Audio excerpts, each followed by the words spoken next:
বৈজ্ঞানিকরা দেখলো একটা মাছি যদি তার অ্যান্টিনাকে তার এসএমএস কে ফলো করে সোজা যদি এক জায়গা থেকে আরেক জায়গায় যাইতে পারে, ওই এসএমএস যদি মাছির অ্যান্টিনায় পৌঁছে যায়, তাইলে আমরা কেন এমন জিনিস আবিষ্কার করতে পারবো না যে জিনিসের দ্বারা বাংলাদেশ থেকে ব্রাহ্মণবাড়িয়া থেকে কুয়েত, কাতার, মালয়েশিয়া, ইন্দোনেশিয়া, সৌদি আরবে মেসেঞ্জারের মাধ্যমে কথা বলা যায়, হোয়াটসঅ্যাপের মাধ্যমে কথা বলা যায়, ভয়েস কলের মাধ্যমে কথা বলা যায়, এসএমএস লেনদেন করা যায়।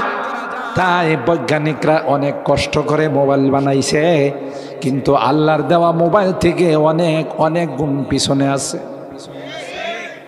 আমার আপনার এই সেট 1 বছর ব্যবহার করলে ব্যাটারি ডাউন হয়ে যায়, কথা কয় না, চার্জ থাকে না।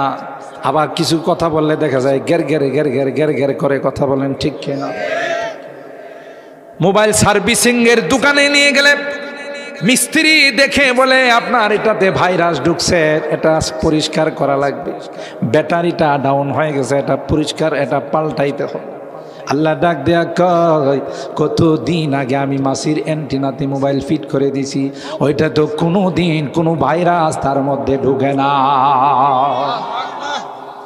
কাদেরে কুদরত দারি হরচে খাহি আঁখনি, কাদেরে কুদরত দারি হরচে খাহি আঁখনি, জিন্দারা মুর্দা খুনি, মুর্দারা জিন্দা করি। সুবহানাল্লাহ। আবার ভাইরা, এই জন্য আল্লাহ বলেন, অমিন